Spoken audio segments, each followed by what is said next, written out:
خاک وطن رو به جای من بوسایی بکن. مایلش خیر.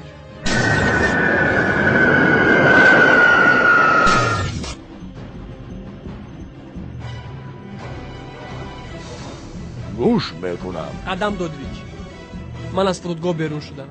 پس به این گفته‌ها چی میخوری؟ من به این گفته هایم میخوام که مینه سرت را پاشتی همو تو را به جهنم فرستم تا اینکه در نزد خداوند به همه گناه هایت جواب دهی.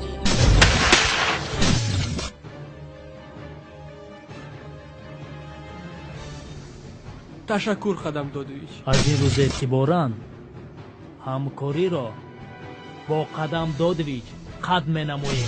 برای گناهایت در نزد قانون جواب میگویی.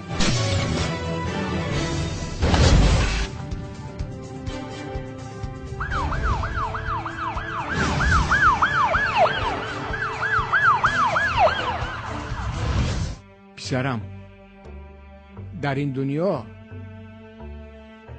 از مرده ها نه، از زنده ها ترسیدن در کار.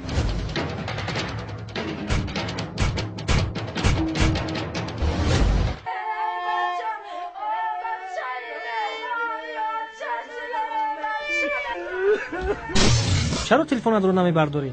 من در تئاتر بند بودم. اینش ابی منه.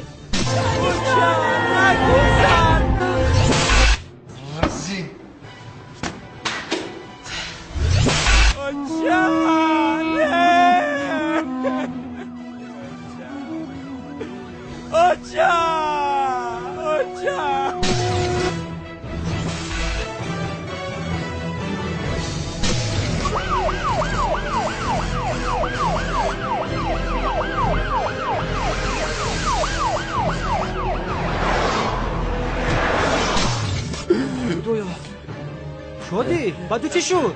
خدا رو با دست گیر. بازی با به مرخونه می رویم.